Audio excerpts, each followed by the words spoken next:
Hi, my name is Lynde Herzbach and I am an associate here at Birch, Stewart, Kolasch and Birch. Today we're going to be talking about Akamai versus Limelight. The Federal Circuit issued a unanimous en banc decision on August 13, 2015, setting forth the law of divided infringement under 35 U.S.C. Section 271A. The judges concluded there was substantial evidence to support the jury verdict that Limelight directly infringed the asserted patent. This en banc decision reverses a May 13, 2015 decision where the majority held that if the steps of a patent are performed by multiple parties, there is no liability for direct infringement unless the parties are acting as a single entity, such as through a contractual relationship or joint enterprise. This case was originally filed in 2006, and in 2008, the jury found that Limelight and its customers jointly and directly infringed. The district court judge granted Limelight's motion for judgment as a matter of law, finding that Limelight did not infringe because it did not perform all of the steps of the method claim. In 2010, the Federal Circuit affirmed the grant of JMOL.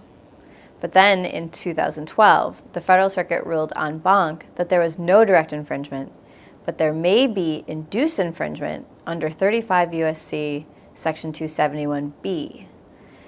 But in 2014, the Supreme Court reversed and remanded, noting the inconsistency that there can be no indirect infringement without direct infringement, and the Federal Circuit specifically found no direct infringement. All of the previous decisions reviewed the same facts from the 2008 jury verdict, but the August en banc decision is the first to find that there was substantial evidence to support direct infringement. The court reasoned that a single actor is required to perform all of the steps in a method claim for direct infringement, but an entity is responsible for others' performance of method steps in two sets of circumstances. First, where that entity directs or controls others' performance, and second, where the actors form a joint enterprise. Both direction and control and joint enterprise are questions of fact and are reviewed for substantial evidence on appeal. The Federal Circuit specifically noted that other factual scenarios may arise which warrant attributing others' performance of method steps to a single actor.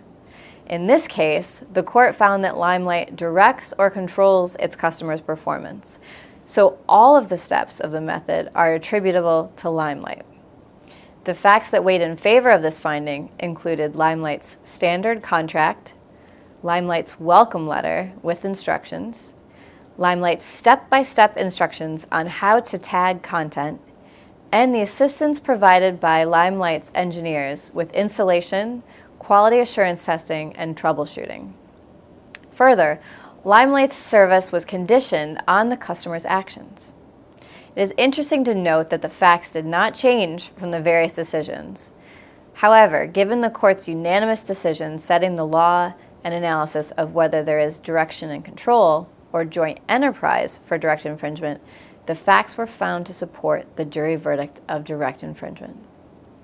The result of this decision is that a number of facts could be relevant to the issue of whether there is direct infringement of a method claim when multiple parties perform all of the steps. Alleged infringers will not necessarily be able to avoid findings of direct infringement based on a defense of divided infringement. Thanks for joining me, and I hope you learned something today. Stay tuned to bskb.com for more upcoming cases and other commentary on intellectual property.